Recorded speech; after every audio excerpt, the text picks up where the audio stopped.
वंदे महापुरुष चरण।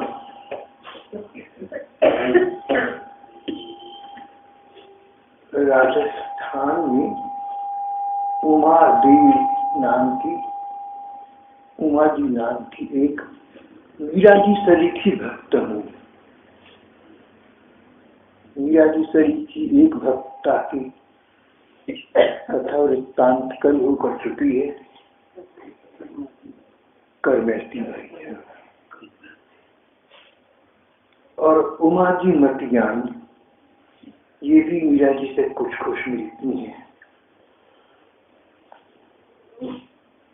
जैसलमेर राज्य की राज परिवार की बेटी थी। इनके पूर्वजों में भगवान कृष्ण के प्रति सदा से भक्ति भाव रहा, पर उमा जी के चरित्र में श्री भगवान के प्रति ये भक्ति भाव बहुत अधिक फूल फल गया।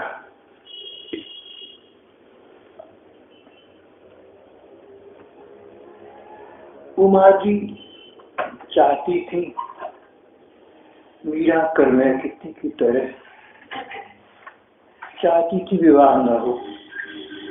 मन ही कृष्ण में लगा हुआ था, जैसे मीरा का लगा, जैसे कर्मैती का लगा, बचपन से लगा हुआ था। कुछ संस्कार थे उमा जी मटियानी के, बचपन से मन श्री कृष्ण में लगा हुआ था।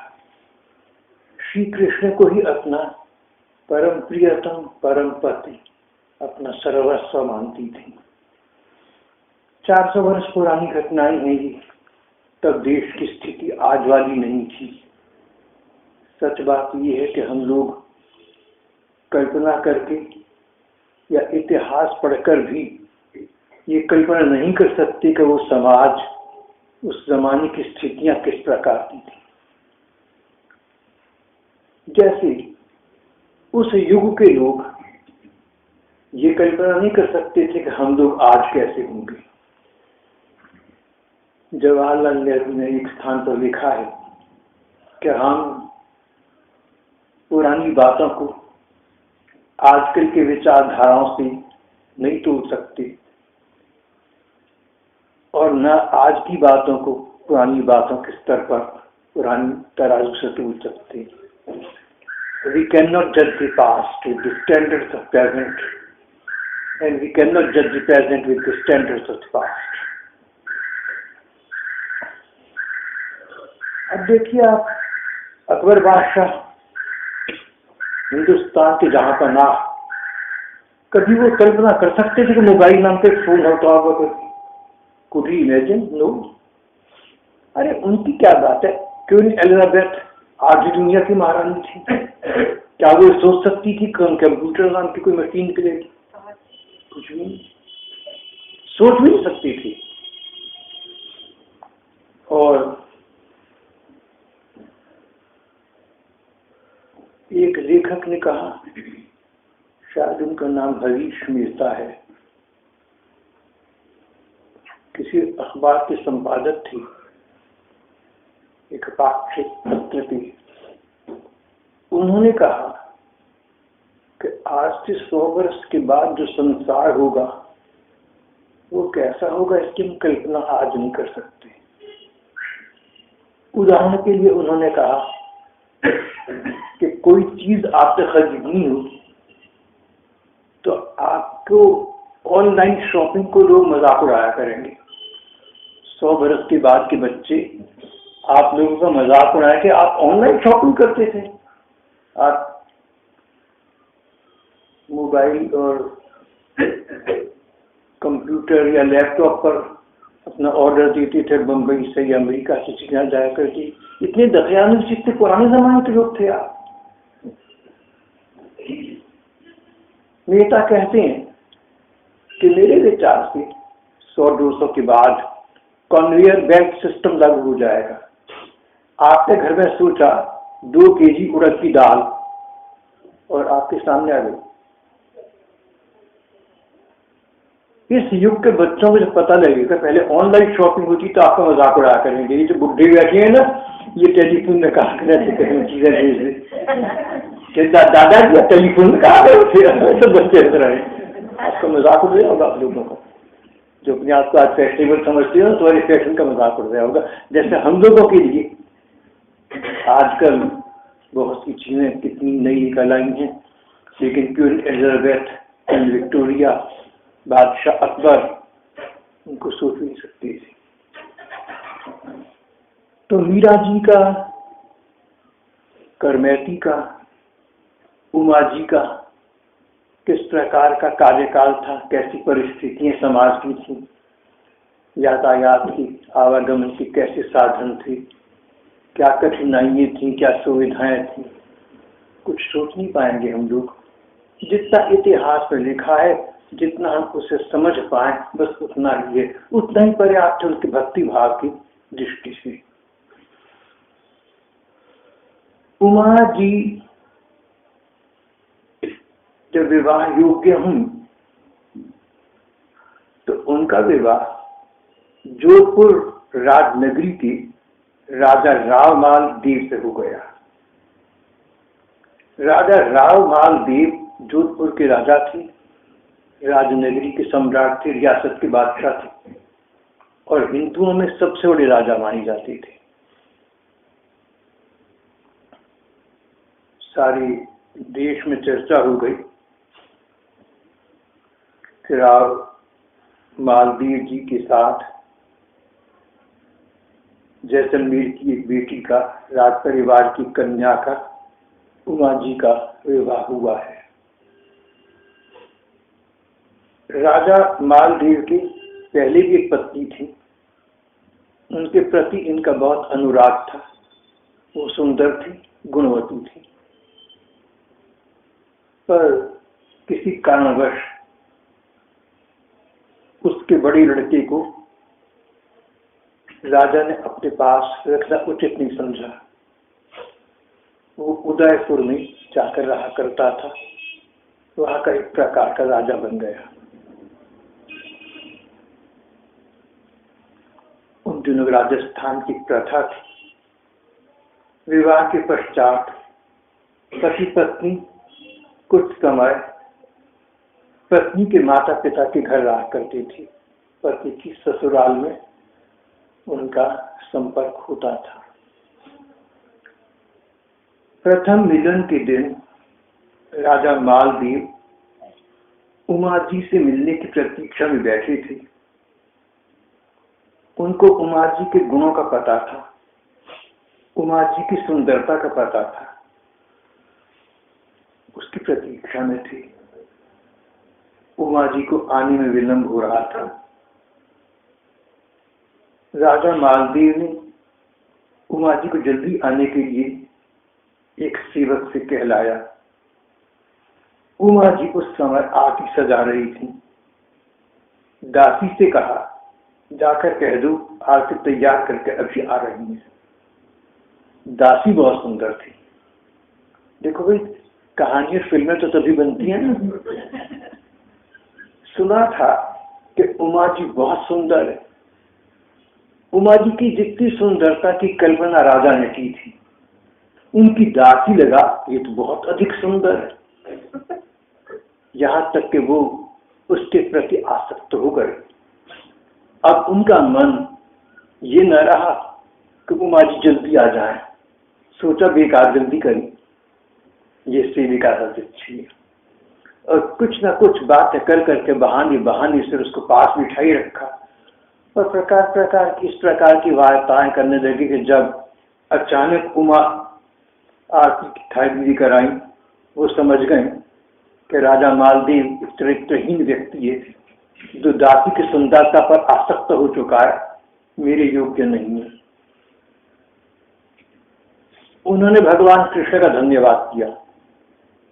ठाकुर, मैं तो तुम्हारा वर्णन कर चुकी थी, चाहती थी किसी प्रकार इस भार से मुझे मुक्त रखो तुम, सो तुमने कर दिया। बहुत अच्छा किया कि जिनसे मेरा विवाह हुआ वो मेरे तथाकथित पति देव मेरे दर्शन से पहले, मुझे मिलने से पहले मेरी एक दासी के रूप कर आसक्त हो गई। इससे दो बातें पता लगी। एक तो ठाकुर, तुमने मेरी रक्षा की, तुमने मुझे अपने योग्य बनाए रखा। दूसरा, जो राजा इतना चरित्रहीन है कि विवाहिता पत्नी को देखा भी नहीं, उसकी दासी की सुंदरता पर आसक्त होकर इस प्रकार की बातें करने लगा, उसके साथ तो रहना ठीक भी नहीं होता। चरित्रहीन व्यक्ति का साथ ठीक नहीं है। जो व्यक्ति चरित्रहीन होता है, उमा जी ने मन में सोचा, वो भगवान में लग नहीं सकता। चरित्र का और कृष्ण भक्ति का सीधा संबंध है।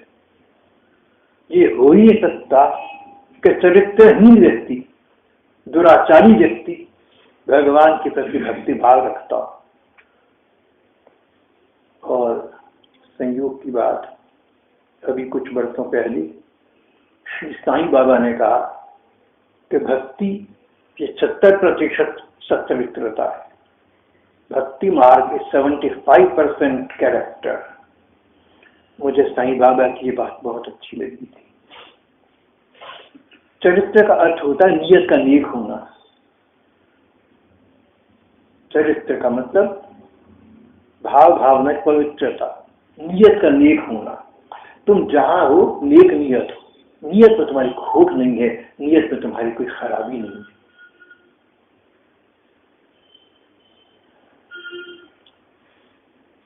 जो लोग चरित्र से हीन है और तो भी छोटी मोटी बातों पर एक दासी की सुंदरता देखी तो उस पर आसक्त हो गए, इस प्रकार का दुष्चरित्र व्यक्ति भक्तिमान तो नहीं हो सकता, भक्ति भाव वाला तो नहीं हो सकता। कोई पति पत्नी हो, प्यार से रहते हैं, एक दूसरे के साथ स्नेह और सम्मान का व्यवहार करते हो, ऐसा हो सकता है। बड़े बड़े भक्त गृहस्थ हुए, बड़े बड़े भक्त गृहस्थ में रहते रहते विरक्त हुए, संत हुए, साधु हुए। लेकिन चरित्रहीनता एक बिल्कुल अलग चीज है। तो उमा जी ने सोचा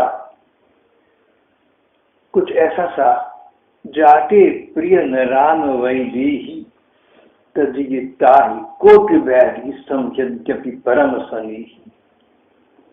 कहते हैं तुलसीदास जी ने मीरा जी को लिखा था, ऐसी किंवदंती है। मीरा जी के पूछने पर तुलसीदास जी ने मीरा जी को एक स्थान पर लिखा था कि अगर कोई व्यक्ति भगवान के प्रति प्रेम भाव नहीं रखता, चाहे वो कितना भी अपना क्यों ना हो, दोस्त हो, रिश्तेदार हो, उसके साथ मन मत लगाना। उसको तो जहर वैरी समझकर उसका त्याग कर देना, उसका संग ठीक नहीं है। उमा जी ने सोचा भगवान ने बहुत मेरे पर कृपा की, सचमुच श्री कृष्ण ने मुझे अपने चरणों में स्थान दे दिया। श्री भगवान ने कितना अच्छा किया। मैं तो चाहती नहीं थी विवाह हो, विवाह भी हो गया, राजस्थान की परंपरा पूरी हो गई, लेकिन पतिदेव ऐसे निकले, उनके साथ मेरा कोई संयोग, कोई संपर्क, कोई संबंध नहीं बन सकेगा। हाँ, मैं पतिदेव के प्रति एक कर्तव्य का पालन करूंगी, जहां आवश्यकता होगी प्रणाली के अनुसार, परंपरा के अनुसार वहां करूंगी, शेष कुछ नहीं।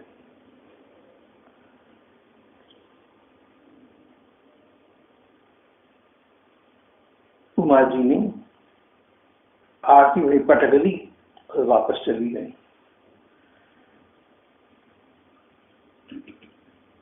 उमा जी छोटी बालिका थी, छोटी उम्र की लड़की थी, आगा पीछा कुछ सोचा नहीं, पूर्वापर का विचार न किया।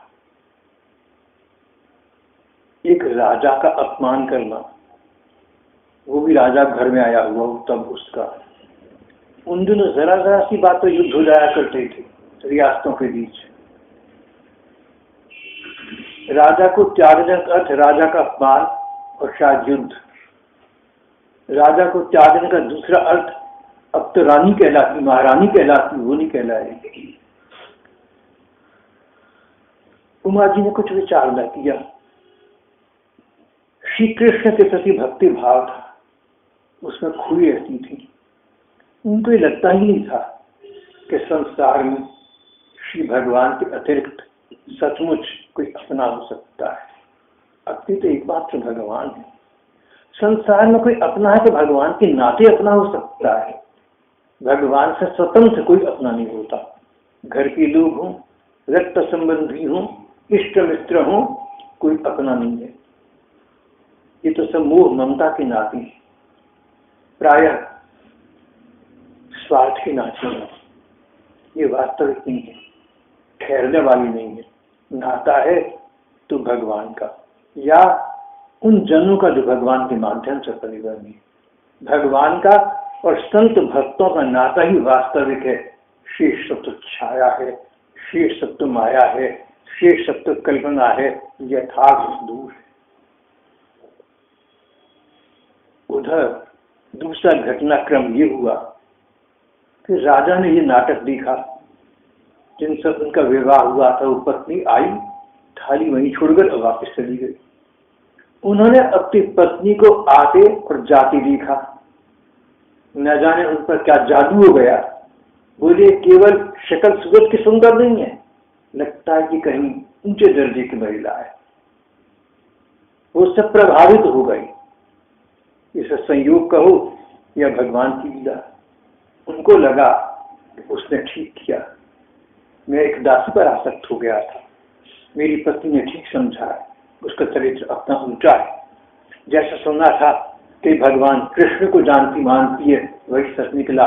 उनके मन में इस घटना से उमा जी के प्रति सम्मान और श्रद्धा की भावना जागृत हो गई। ये संसार है ना, इसमें आश्चर्य की बातें सदा होती रही है, सदा होती रहेंगी। वंडर्स विल नेवर सीज, अंग्रेजी कंग्रेज ने कहा था। आश्चर्य की बातें कभी समाप्त नहीं होंगी। विवाह किया एक राजा से, देखा वो चरित्रहीन है, बिना सोचे उसको त्याग दिया। ऐसा लगेगा कि राजा नाराज होगा। राजा नाराज ही उससे श्रद्धालु हो गया और उसने सोचा कि मैं इस त्याग वैराग्य और श्री कृष्ण की प्रेम भक्ति की मूर्ति की जीवन भर पूजा करता रहूंगा। उससे पत्नी का संबंध बंद नहीं लाया, पूजा करता रहूंगा। श्रद्धालु बन गया, मानो शिष्य बन गया। कुछ समय बीत गया। उमा जी अपने माता पिता के घर ही रही। उनको इस घटना का कोई विचार न आया। वो तो ठाकुर के भजन में खुल रही। जब देखो कृष्ण कीर्तन, कृष्ण कथा, कृष्ण की कीर्ति कथाएं, बस यही सब उनके जीवन का पर्याय बन गया था। तब राजा मालदेव ने उन्हें उनके पास एक संदेशवाहक भेजा। राजा ने संदेश में कहा कि रानी जी, आप अपने घर मेरे पास आ जाएं, मैं आपका सारा प्रबंध करूंगा। मेरा सारा पैसा आपके लिए है। अगर आप चाहें तो अलग अकेली में नहीं, मैं आपके लिए मंदिर बनवा दूंगा, लेकिन आप मेरे आश्रम में आ जाएं, जहां चाहें आप वहां रहें, जैसा चाहें भजन करें, आप अकेली रहें, आपका प्रबंध आपकी व्यवस्था में करूंगा। संदेशवाहक से बताया कि राजा मालदेव का दिल्ली के बादशाह शेषासुर से युद्ध भी चल रहा है। उमा जी ने अपने पति को, राजा को कहलवाया, मैं आपकी शरण में कभी नहीं आऊंगी, मैं आपके भरोसे कभी नहीं बैठूंगी। मुझे आपका पैसा, आपकी धन संपत्ति, आपकी जागीर, मुझे आपका कुछ नहीं चाहिए। लेकिन इतना निश्चित है, मुझे पता लगा कि जोधपुर पर शेषासुर ने आक्रमण कर दिया है। इसमें मैं आपका हर क्षण साथ दूंगी, चाहे मुझे अपने जीवन बलिदान ना करना पड़े। जो जोधपुर का शत्रु मेरा शत्रु, मैं उसको खत्म कर दूंगी। मैं राजपूतानी हूं, मैं शत्रु को खत्म करना जानती हूँ, आप चिंता ना करें, मैं आ रही हूँ। देखिए क्या संवाद है। कहने की पत्नी के रूप में नहीं आ रही, राजपूतानी वीर बाला के रूप में आ रही। राजस्थान बड़ी बड़ी वीरान देना हुई। और उमा जी ने अपने अंगरक्षकों के साथ, कुछ सैनिकों के साथ जोधपुर के लिए प्रस्थान किया। बोले चलो भाई, हम जोधपुर चलते हैं, शेषासुरी सन जोधपुर की रक्षा करेंगे। राजा मालदेव की जो पहली पत्नी थी उसको सारी बात पता लगी। उसने सोचा कि अगर उमा जी किसी भी कारण से अब आ गई तो मेरे से ज्यादा छोटी उम्र की हैं, सुंदर हैं, गुणवती हैं, राजा के मन में उनके प्रति आदर पैदा हो चुका है, राजा उनको पत्नी रूप में रख लेगा यहाँ और मेरा तिरस्कार हो जाएगा। कुछ ऐसा चलना चाहिए, ऐसी कोई चाल चलूं कि ये ना हो, ये पहुंचे ही नहीं यहाँ पर। उन्होंने अपने एक सेवक को बहुत पैसे देकर पटा लिया और कहा कि तुम कुछ ऐसी बात करना कि यहाँ पहुंचने से पहले ही उमा जी का मन बदल जाए, उमा का मन ही बदल जाए, कुछ ऐसा कर देना, आ जाए, लेकिन उसके मन में ये आवे ही नहीं कि राजमहल में रहूंगी। और ये षड्यंत्र सफल हो गया। जोधपुर से कुछ दूरी पर जब उमा जी पाली पर विश्राम करने एक स्थान पर रुकी तो उस संदेश वाहक ने उन्हें एक दोहा सुनाया, मान रखे तो पीव तज, पीव चहे तज मान। अगर पति को चाहती है तो मान स्वाभिमान छोड़ दे अपना, और स्वाभिमान चाहती है तो पति को छोड़ दे। जानता था वो सेवक कि राजपूतानी की वीरांगना है, राजस्थान की वीर बाला है, ये कह के स्वाभिमान हम नहीं छोड़ेंगे। हमने कह दिया हम राजा से नहीं मिलेंगे, हम राजा के पास नहीं ठहरेंगे, राजा आश्रय ही देंगे, उसका स्वाभिमान जागेगा। और वही हुआ। उमा जी ने कहा कि मेरा विचार बदल गया है, मैं जोधपुर जाऊंगी ही नहीं, मैं उदयपुर जाऊंगी और उदयपुर जाकर जोधपुर की रक्षा करूंगी, ये निश्चित है, लेकिन राजा से मैं मिलना नहीं चाहती। मेरे लिए मेरा स्वाभिमान अधिक है, ना कि राजा के पास जाकर उसकी रक्षा या सेवा करना। और उदयपुर राजधानी के उदयपुर नाम की रियासत के पास एक कस्बा था, एक छोटा सा शहर था केलवा, ये वहां चली गई।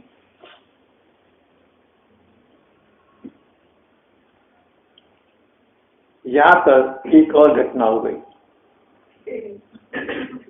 केलवा में राजा की पहली रानी का बड़ा लड़का जिसको दूध रखा था, उदयपुर आकर रहने लगा था, उसका शासन हो गया था, उसकी बहुत चलती थी, राजा उसका आदर करते थे, एक प्रकार का राजा बन गया था। उसको पता लगा कि मेरे पिताजी की दूसरी पत्नी एक प्रकार से इसकी सौतेली माँ हो गई, वो यहाँ आई है और बहुत चरित्रवान है, भक्तिवती है। वो लड़का बहुत बढ़ गया था, वो इनसे मिला, इनके चरणों में प्रणाम किया, बोले मेरी असली माँ तुम हो, चलो माँ मेरे पास। उमा जी ने कहा कि भैया देख, मेरे तो सब कुछ श्री कृष्ण है, तात मात भात भ्रात बंधु अपनो न कोई, अपने तो गिरधर गोपाल दूसरो न कोई, ऐसी सी बात है। बोली अपने तो श्री कृष्ण है सब कुछ, तू मुझे अपने मुंह में मत फंसा, ना मैं तेरे पास रहूं। लड़के ने माथा टिका दिया चरणों में, बोला मैं आपको कुछ नहीं करूंगा, आप अलग रहना, जो चाहो अलग करना, लेकिन आप मेरी गुरु के रूप में, माँ के रूप में न सही, आप एक महात्मा के रूप में, आप क्षत्रिया के रूप में वहां रहकर मुझे कृतार्थ तो कर दें, मैं कभी हस्तक्षेप नहीं करूंगा। उमा जी के दिल में दया आ गई, उन्होंने कहा ठीक है। अब अपनी एक प्रकार की सौतन के बेटे के पास उमा जी रहने लगी। देखिए इसे भाग्य कहिए या कार्यक्रम, जिसका बेटा था उसके पास तो रहा नहीं, और जो दूसरी पत्नी राजा ने कर ली थी, राजा की हो गई थी, जिसके साथ राजा का कोई संपर्क नहीं था, उसका बेटा कहलाया या उसका श्रद्धालु कहलाया।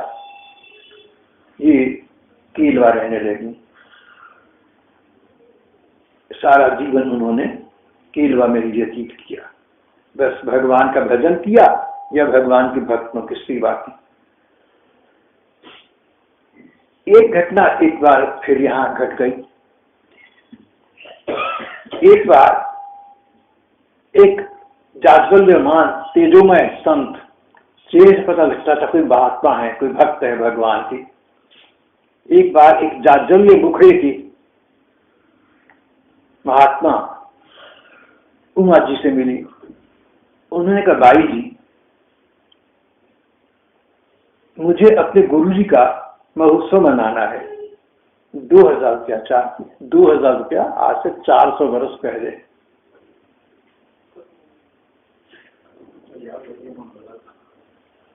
मुझे 2000 रुपया चाहिए, बड़ा भारी उत्सव करना है। सुना है कि आपके पास सब कुछ और आप दे सकती हैं। अगर आप कृपा करें, कष्ट कर दें तो मेरी गुरुदेव का उत्सव मना दिया जाएगा। भगवान आपसे प्रसन्न होंगे और तो मैं कुछ नहीं कह सकता। उमा जी को लगा कि महात्मा सच्चा है। जाजल्यमान मुखमंडल, तेजोमय चेहरा, शांत सौम्य सरल दृष्टि। उन्होंने कहा, ठीक है, मैं करूंगी। और अपने आभूषण बेचकर, अपने जेवर बेचकर 2000 रुपए एकत्रित करे और इनको महात्मा को दे दिए और कहा, आप आनंद पूर्वक गुरुदेव का महामहोत्सव मनाए।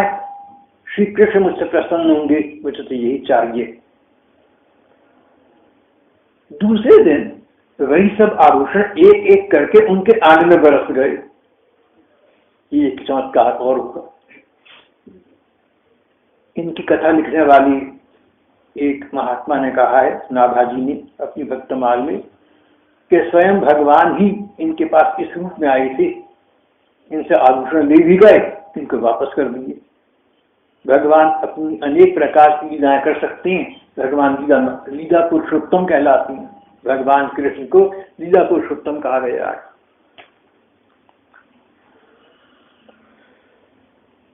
उनको इस घटना से कोई प्रभाव न पड़ा, सिवाय इसके कि ये प्रसन्न हुई कि श्री कृष्ण पर की मेरे पर प्रत्यक्ष कृपा है। एक और बात हो गई, इस समय एक और साधु के पास आया। ये भी बहुत साधु सजा हुआ था। तिलक, छापा, माला, झोली, कमंडलू, खटपटी, बम बम बम बम। इन्होंने कहा कि महात्मा जी आइए, क्या सेवा करूं? बोले, रानी जी, हमने सुना है कि अपने सारी आभूषण तक बेचकर अपने साधु सेवा कराई। मैंने भी साधु सेवा करूंगी। सच बात यह है, मैंने भगवान कृष्ण का एक उत्सव मनाना है। अगर आप मुझे कुछ पैसा दे सकें तो मेरा उत्सव हो जाएगा, भगवान आपसे प्रसन्न होंगे। इन्होंने बिना कुछ सोचे आभूषण उसके सामने उतारे और झटपट खोल कर उसे दे दिए। आभूषण लेकर वो साधु नगर से बाहर जाने लगा। अचानक उसको दिखना बंद हो गया। आंखों को बेचारा जैसे तैसे मनने लगा, लेकिन देखा निगाह नहीं रही। उसने सोचा कि जरूर मैं रानी जी के आभूषण नगर से बाहर ले जा रहा था, इसलिए ये दुर्घटना घटी है। मुझे अपने पाप का प्रायश्चित करना चाहिए। वापस आ गया आभूषण रानी को लौटाने के लिए। जब वापस आने लगा तो निगाह ठीक हो गई। जब निगाह ठीक हो, इसकी फिर बुद्धि पर लग गई।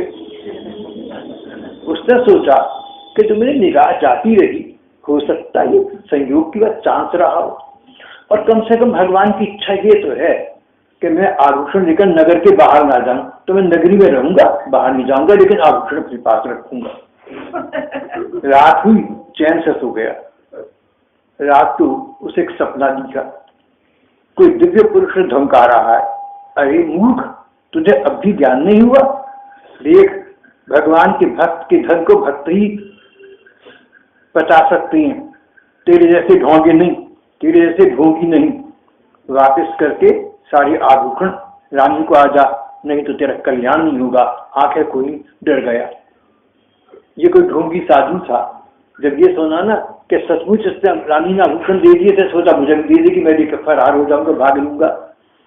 अब वो साधु वापिस आया, भागा हुआ, और उमा जी को उसने समझ लिया कि सच्ची देवी है, सच्ची भगवत भक्त है। उनको सच सारी बात बता दी, पूरी बात बता दी कि मैंने तो पहले साधु की बात सुनी, तो मैं आपके आभूषण लेकर भागना चाहता था, लेकिन घटना घटी। अब मुझे आपकी वास्तविकता का पता लग गया। अब मेरी आपसे प्रार्थना है कि आप मुझे ऐसा उपदेश दें। अब मुझे आपके आभूषण नहीं चाहिए, आपसे उपदेश चाहिए कि मैं भी किसी प्रकार श्री कृष्ण में सचमुच लग जाऊं, मैं सचमुच साधु बन जाऊं।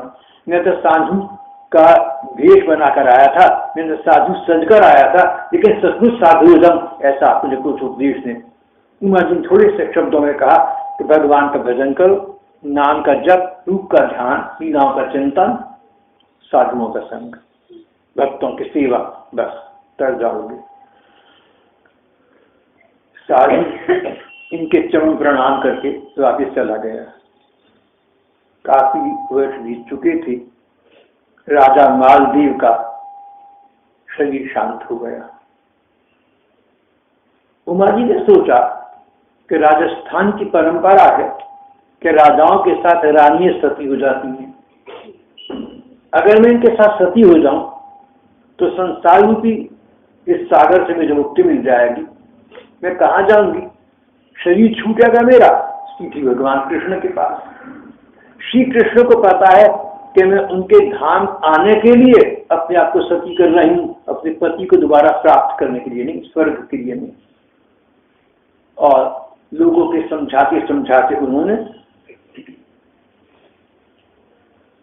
श्री कृष्ण को पाने के लिए मन ही मन को प्रणाम करते हुए और उनका नाम लेते हुए सती धर्म का आश्रय लेकर अपने को पति के साथ सती कर दिया। सारे आसपास के क्षेत्र में उमा जी की चर्चाएं बहुत दिनों तक चलती रही। उसने जो कुछ किया श्री कृष्ण के लिए किया, जो कुछ संसार के लिए किया वो बहाना था श्री कृष्ण के लिए कुछ करने का। ऐसी दीवांगना को, ऐसी देवी को, ऐसी परम भक्ता को हम नमन करते हैं, हम प्रणाम करते हैं। चारों ओर उनका यश गाया जाने लगा, उनकी वाहवाही हो गई। उमा जी के सती हो जाने के बाद उनकी छतरी केलवा में बनाई गई, जो आज भी विद्यमान है। न जाने कितने लोग आज भी जाकर श्रद्धा के फूल वहां अर्पित करते हैं, पर उमा को उन बातों से कोई संबंध नहीं, वो तो अपने श्री कृष्ण से जान ली। यहाँ पर ये प्रसंग समाप्त हो जाता है।